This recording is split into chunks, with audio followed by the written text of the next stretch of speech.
Hiya, my name's Pete, welcome to the channel, welcome to this series repairing Suzuki Bandit, which is behind me. I bought that on Facebook. I did 22 miles in it and it broke down, so I think I got ripped off on Facebook basically. So what I'm having to do is I'm going to strip it down, I'm going to fix the carburetors, petrol tank and fuel lines. The reason I'm doing that is because when I opened the petrol tank it was full of rust. So that has got right through the system, blocked up the carburetors. So we need to strip them, clean them, put them back together, get them on the bike. We need to clean out the petrol tank, get that back on the bike. I've got new fuel hoses on the way. I've already done the petcock. Let's hope you enjoy the episode. Let's get on. Now here we are, here's the bike. If you want to know where all this is, go watch the other episode. So these are my carbs here. And apparently this here should be a drainage plug that I can drain that fuel out if it ain't all evaporated and see what sort of condition that fuel's in. I've got a little pot to put under there and I'll drain that and we'll have a look. Well, that's bad news. I've drained one carb and it's full of red bits, so it's been sucking through the petrol through the filter with the rust in it.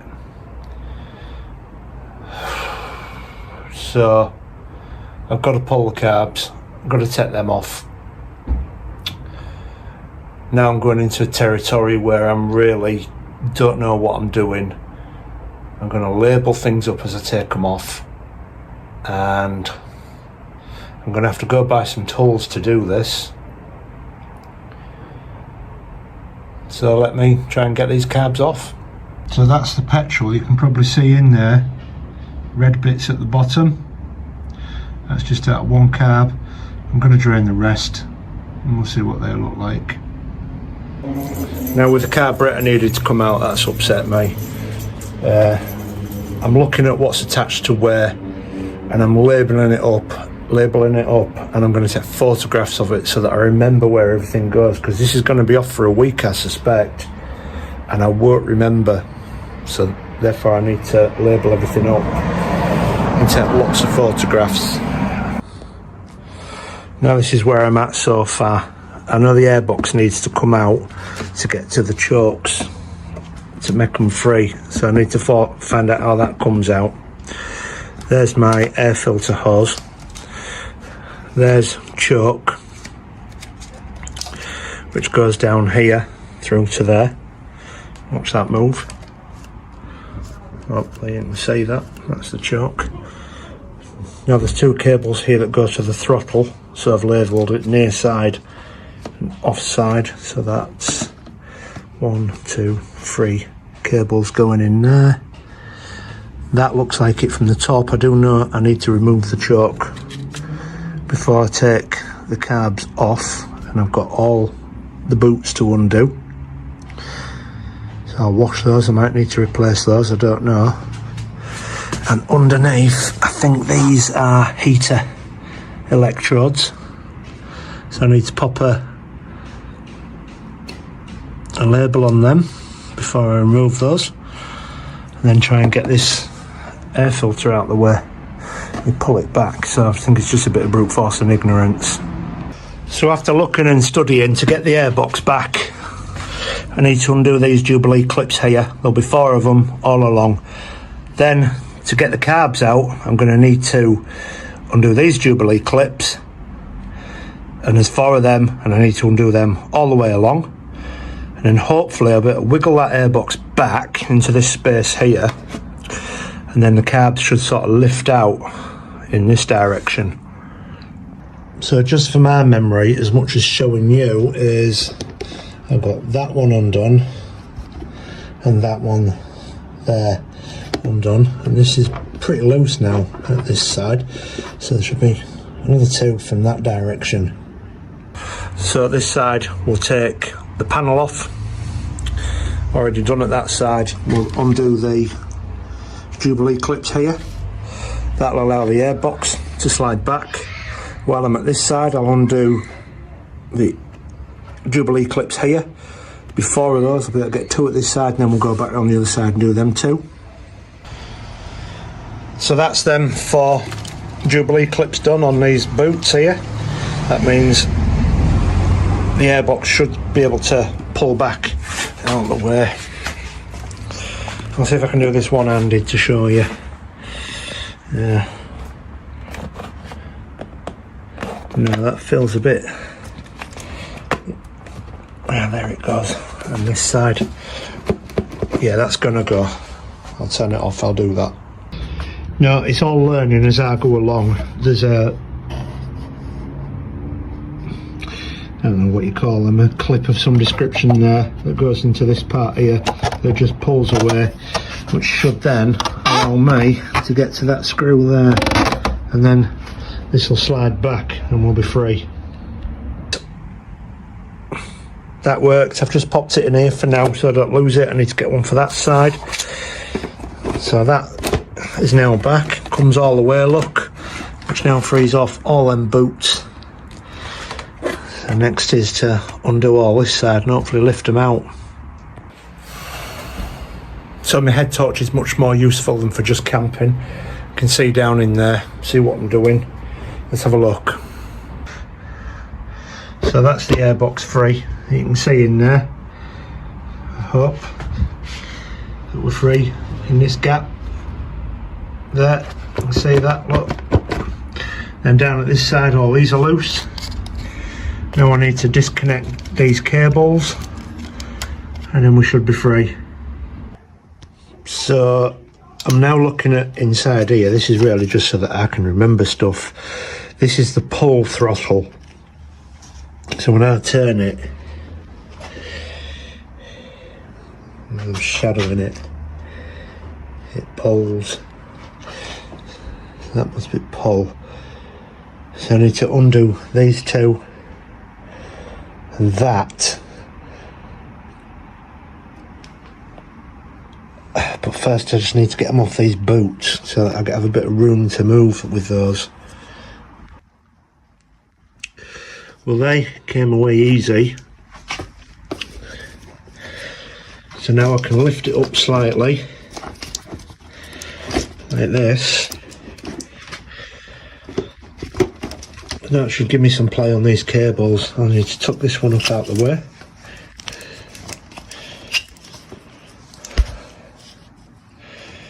If it will. I've got some new clips coming.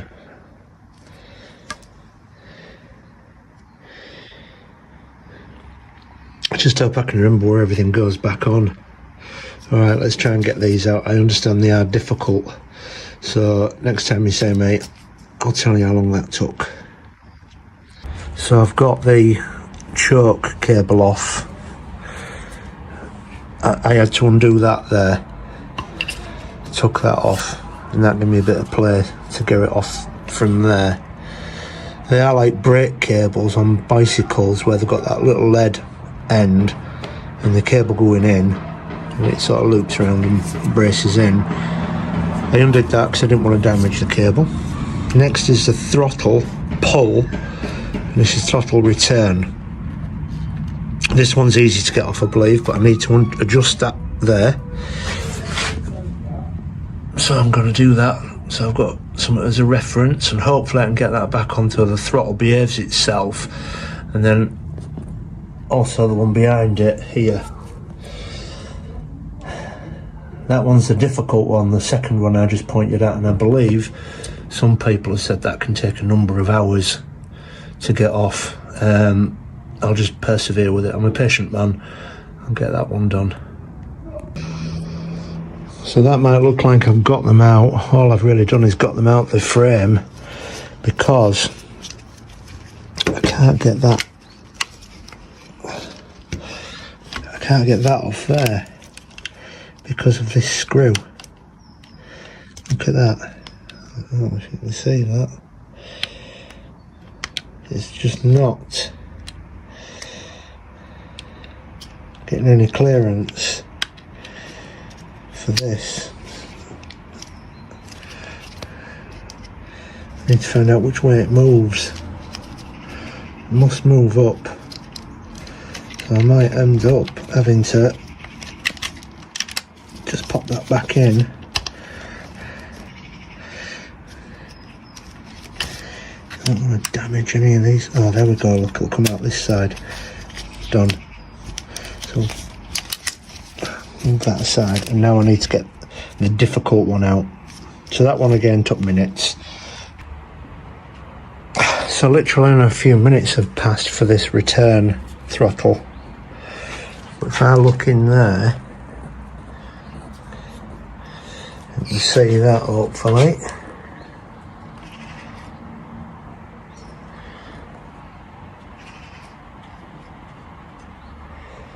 There.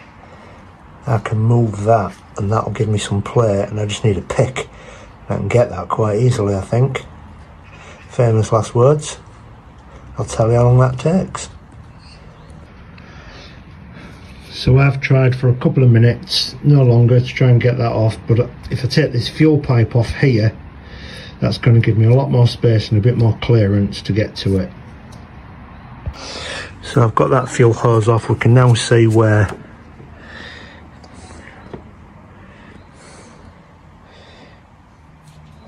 that connects to there. I'm filming this more for me as well, because I know the fuel hose goes on there. I can just play this back and I'll be able to see what I'm doing. Now I should be able to free that. Moments later, that's free. So now what I need to do is get this off, and then I should be able to pull the carbs away and they should be free from the bike. What have I done? Carbs off, never done anything like this before.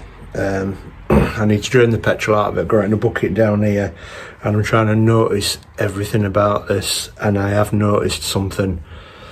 Hopefully it's not a problem, I'll show you.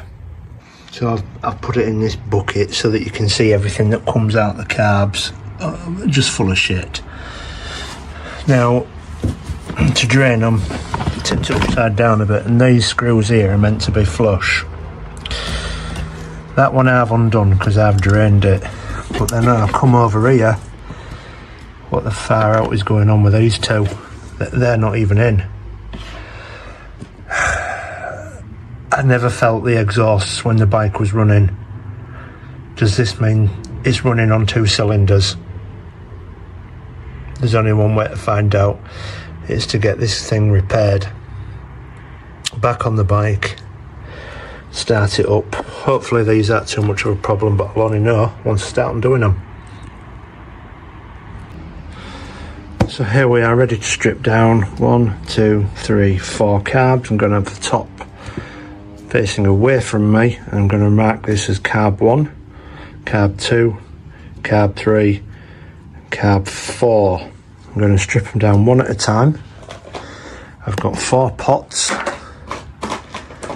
and I'm going to label these up as 1, 2, 3 and 4, so I know it's 1, 2, 3 and 4. I'm going to take lots of photographs. I'm going to try and remember how this thing works. Got no idea what that thing there's for, but I'll probably find out as I go along. I have got a manual on how to fix this, and I've watched a ton of YouTube videos. Wish me luck. Again, I've got a backup plan if I fail. Okay. Now, before I've even started, I may have discovered an issue already. Look, we've got 1, 2, 3. These are for doing the carb synchronization and pressures, and then this one has got this pipe on it. Now, I took this off coming off a petcock. Is that correct? I will find out when I'm rebuilding it. So just a quick update is carb 1. I've loosened these off, and we've got a non-OEM bolt in there, which I think is like 2.5 mil.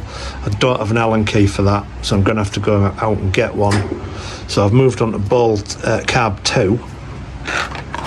So if I've just taken those off, I have ordered a new one for that. But when I look at the state of this is going to take some cleaning up. So I thought we'd take this ball off together and have a look. Absolutely full of rust and bits. I tilt this towards me. At least they move freely.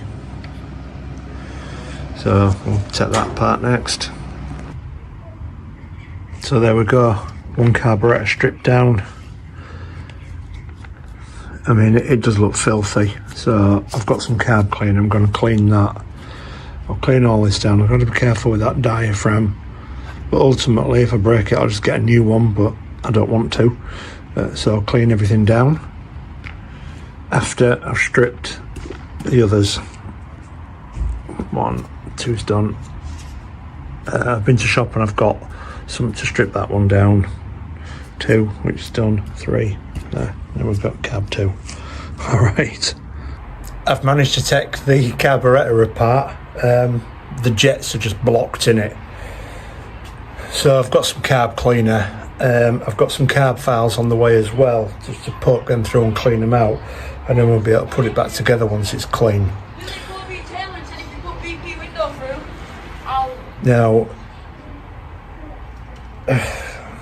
I've not taken anything apart to do with the tuning of the bike, because I don't want to be messing about with stuff like that. I just want to get the bike running for now. If I need to tune it, I will buy a carb sync and I'll learn how to do that as well. Let's have a quick look at what we've got before me. So there's my carburetor, all stripped down, ready to be cleaned. Carb 1, 2, 3 and 4, and that's the one with the choke in it. They're probably meant to be the other way around, but this is how I've labelled them up, and I know that that one's with a choke in, so I know to go that way. Now that is straight into my engine through there, so I'm going to cover these up to stop crap getting in them. I've had a look at the boots. These are in good condition, they're not damaged, they don't need replacing. Certainly don't need to replacing those Jubilee clips. Top of engine's a bit corroded. It'd be nice if I could get in there with a toothbrush and clean some of that off actually while I can. I got told vinegar and water 50-50 mix, toothbrush it on, and then probably rinse it with bicarbonate. So the next thing, clean these, get them back together. So this is the product I've got. It was dear, it was like 12 quid, and I've used 3/4 of a tin cleaning these carbs. They look miles better. I want to clean the inside, not the exterior.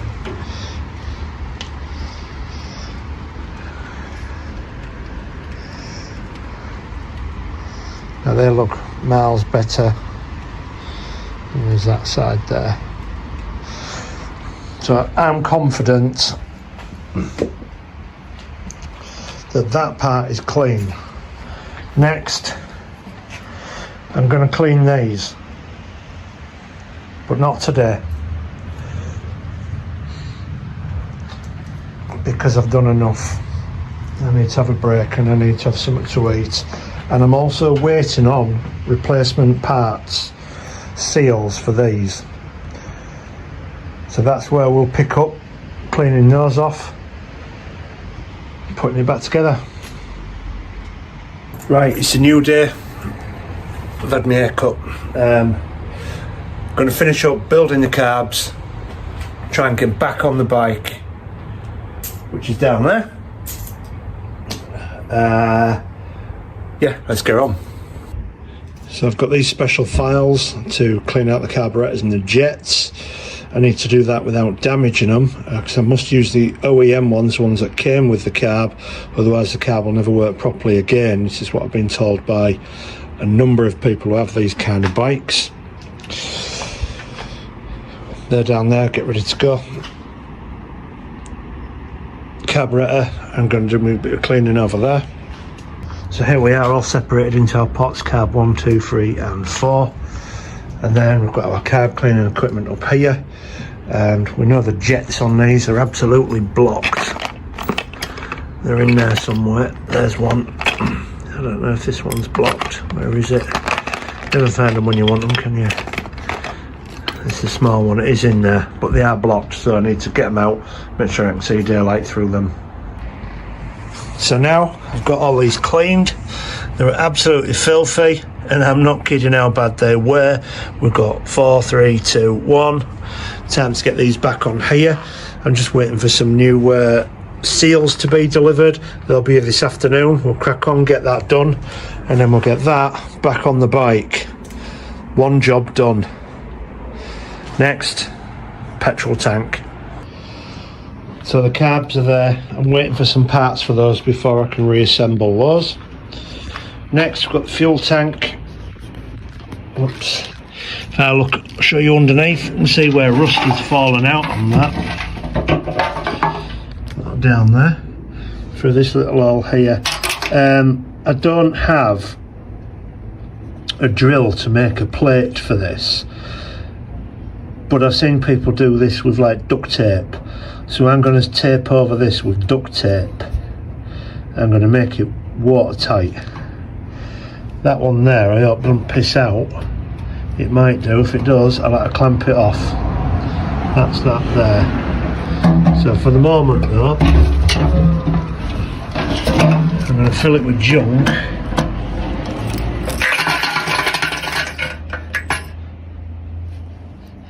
To rattle it around and see what I can get loose.